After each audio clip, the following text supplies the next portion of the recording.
Hello दोस्तों, नमस्ते, प्रणाम। आप लोग कैसे हैं? उम्मीद करती हूँ कि बहुत अच्छे होंगे। एक थे हम लोग सुहाग गीत लेके आए हैं। गाना कैसा लगेगा लाइक शेयर सब्सक्राइब जरूर करिएगा। फुल वॉइस के साथ सुनिएगा। धन्यवाद। मलिया लगावेले बागा बगीचा रे, मलिया लगावे फूलावर रे लालनवा रे, मलिनी लगावे फूलावर रे लालनवा। घोड़ावा चढ़ल दुल्हे कवन रामा, घोड़ावा चढ़ल दुल्हे कवन राम।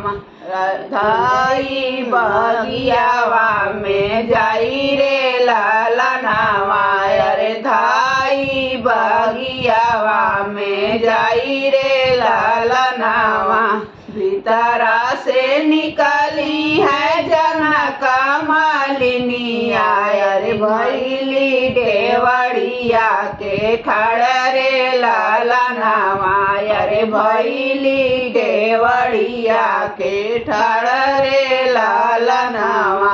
कवना जरूरत तोरे लगे मोरे दुल्हे अरे, आए बड़े भीना सर रे लालनवा अरे, आए बड़े भीना सर रे लालनवा।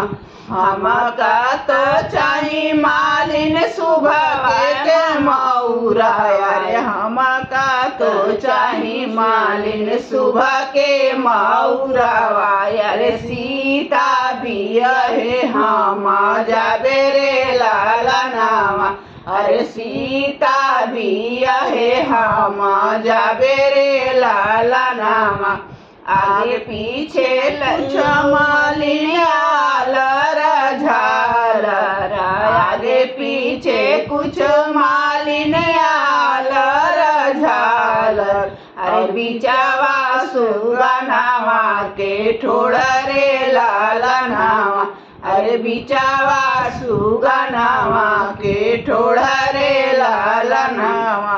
से ही मऊरा बांधे है दुल्हे कवन रामा, से ही मऊरा बांधे है दुल्हे कवन राम।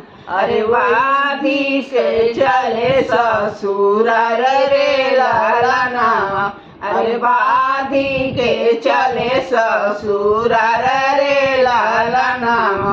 जब सबके निहारे आरती बाराती अरे, सासु निहारे दामाद रे लालनवा अरे, सासु निहारे दामाद रे लालनवा।